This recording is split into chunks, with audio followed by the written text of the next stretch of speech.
Hey there, so today I've got something a bit different. I received a comment on my video about London Film Festival and the films I saw that talked about the ratings I gave, about how I gave everything 3 or 4 out of 5 and said what they thought the rating system translates to them. I thought this was very interesting and it made me think about how I rated things like books and film. Because sometimes I actually wonder, should I do ratings or should I just put my opinion out there and leave it at that? And also whether or not I just recommend it, or if I do recommend it, what sort of person would I recommend it to? Or should I point out if they liked this thing then they'll probably like this one type of thing.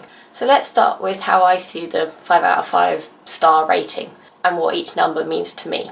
To me, 5 out of 5 means, oh my god, this was the most perfect thing ever, it's so flawless, it's amazing, there's nothing wrong with it, it's just perfect, oh my god, I want to watch it or read it again and again and again, and I want to own my own copy, I can't wait to see it again, I'll probably go to the cinema like 3 times to see it, or more, it's just perfect, it's wonderful, I love everything about it, it kept me hooked, it kept me for the suspense, there was romance, there was action, there was drama, there was great characters, I just loved everything about it, and it's the best thing ever, and I'm just going to watch it again and again and again, or read it again and again and again, and there's nothing wrong with it, it's just the most perfect thing ever, and Side note, I do realise that nothing really can be described as perfect, but, you know, this is the example I'm giving. 4 out of 5 is something that was pretty damn good, it was pretty brilliant, I really enjoyed it. There may have been a few things I wasn't over keen on, but overall I really enjoyed it, I thought it was very good. But I don't think I will rewatch it or reread it, I'm quite happy having that experience only once. 3 out of 5 to me is a bit like those neither agree nor disagree options in surveys. It was alright. There was some stuff I liked about it and there was some stuff I disliked about it, but I don't really have a super strong feeling either way. 2 out of 5 is I really didn't like it that much at all. There may have been like 1 or 2 redeeming features. For instance, if it was a film, it might have starred someone I liked a lot in it, and that was possibly the only reason I watched the thing in the first place. If it was a book, there was 1 character that I liked, but the rest of them I couldn't stand. But overall, I was very bored and uninterested about the whole thing, and I didn't like it much at all. And then 1 out of 5 means to me that that thing was terrible. There was nothing redeeming about it, even if it starred my favourite actor of all time, I couldn't even give it a 2 out of 5, it was that terrible. There was nothing I liked about the book/film, it was boring, it was cliche, it was just stupid, it was ridiculous and not in a good way. Would not recommend it at all to everyone ever. Not even my worst enemy I would recommend this book or film to. So that's how each number relates to me and how I consider each of those numbers when I'm rating something.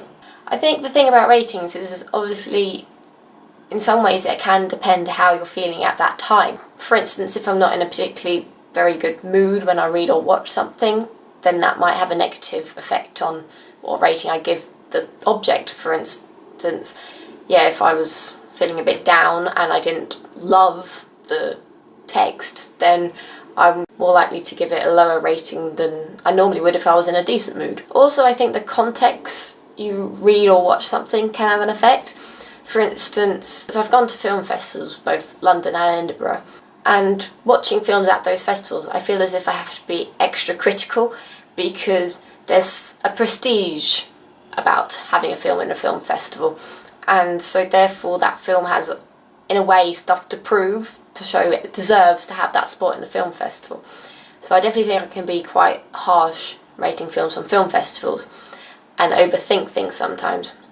Because in hindsight, I really should have given Only Lovers Left Alive 5 out of 5 because I really did love that film. And the only negative comment I think I had about the film was there was some artsy shots. But really that suited the film perfectly and wasn't enough to knock it down a rating. I think I should have given Only Lovers Left Alive 5 out of 5. And I think the reason why I didn't was the mentality of it's a film festival film, it's got to be like so perfect and catch my eye straight away and get me interested from the outset. So yeah, I think that kind of affected some of my reviews, possibly both from London Film Festival and Edinburgh.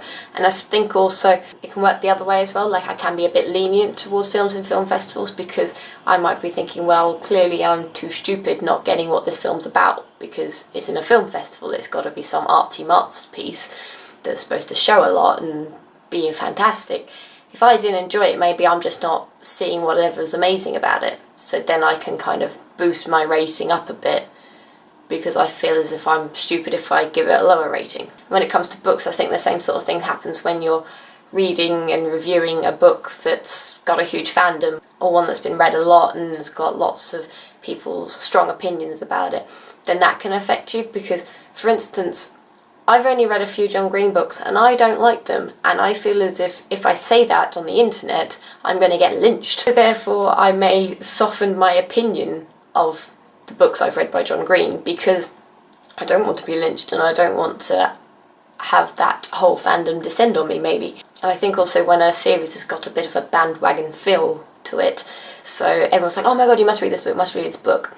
So when you do read this book and everybody else is loving it, and you might think it's just alright, again you're thinking, am I not seeing what's amazing about this book? Or is it just not my cup of tea? Or is it just, I don't like it, but then at the same time I'm like, well, I can't not like it because everybody else loves it. I think that's the kind of thing that can affect a review, or at least a review from me.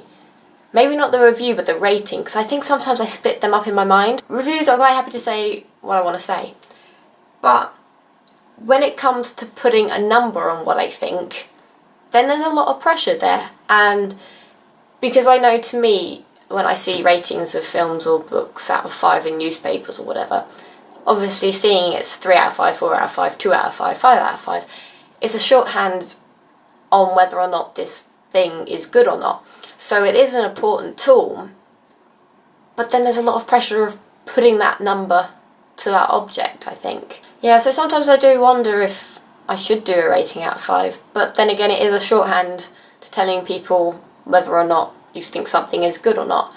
I do like the grade system. Some reviewers do, like giving a film or book like an A+ or a B- or a C or a D or whatever. One reviewer I know does this, is a film reviewer called Chris Stuckman, who I'll link down below. I think it's quite a good idea because you can differentiate between different 5 out of 5 films. There's obviously a bracket in the A grade bracket, for instance. You can have an A-, an A and an A+, or an A star. I think that's a good way to differentiate your love for something. Yeah, I think the grade system is something maybe to look at. The point of this video was to ask you, what do you think of ratings?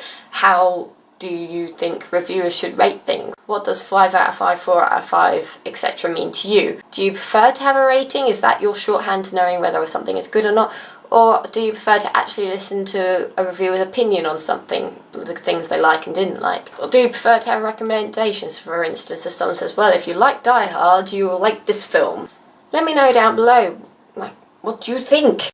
I know video responses aren't really a thing anymore, but if you feel like you want to do a video response, then please do send me the link so I can check it out. I'm interested to see what people think about ratings, how both reviewers see them and people who read or watch reviews. Because I think that's the difference sometimes, because to me I like just hearing a person's opinion about the thing. Yes, I do think the 5 out of 5 or whatever the star rating is a shorthand. I'm interested to hear what you think of reviews and ratings, because this has definitely made me think about how I rate things. I'll see you next time. How long did I record this? 16 minutes. Oh, this is probably going to be about, I'm going to guess it's going to be a 8-minute video.